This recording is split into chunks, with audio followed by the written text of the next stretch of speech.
pieces of the Arab Empire start to come off. They had converted to Islam, but they weren't going to convert to being Arab. Now a secular leader who's running the show.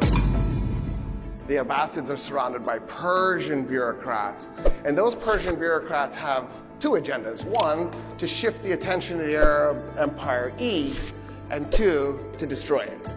That is their goal. They are going to break this thing. The reason is because most of the countries that the Arabs conquered adapted and began to speak Arabic, or at least there was a large population slowly starting to speak Arabic. Like Arabic probably didn't become the major language in Egypt until about 900 AD, but there was already a population of people speaking Arabic for commercial purposes and for political purposes by this point. The Persians weren't learning Arabic. They were holding on to their identity and their language. They had converted to Islam, but they weren't going to convert to being Arab. What it means to be Arab is really more of a linguistic thing than it is an ethnic thing. It's not a DNA thing. It's, do you speak Arabic? Well, the Persians rejected that. They refused. They resisted. And so little by little, they start to pick at the Arab Empire from within, because they're the bureaucrats running it now.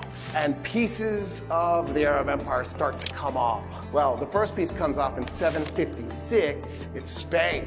One of the Umayyads escaped the Abbasids. They massacred the Umayyads. They tried to kill all of them so there would be no rivals out there causing the problems. Well, one of them got away. He snuck through Egypt. He went across North Africa. He went to Spain. And in 756, 6 years after the Abbasid revolt, he pulls Spain out of the empire. And so the empire is already starting to come apart in 756. I think 727 is the next time a major piece comes out, and that's over in Persia. And little by little, the Arab Empire starts to disintegrate. Eventually, it will lose all of North Africa and Persia.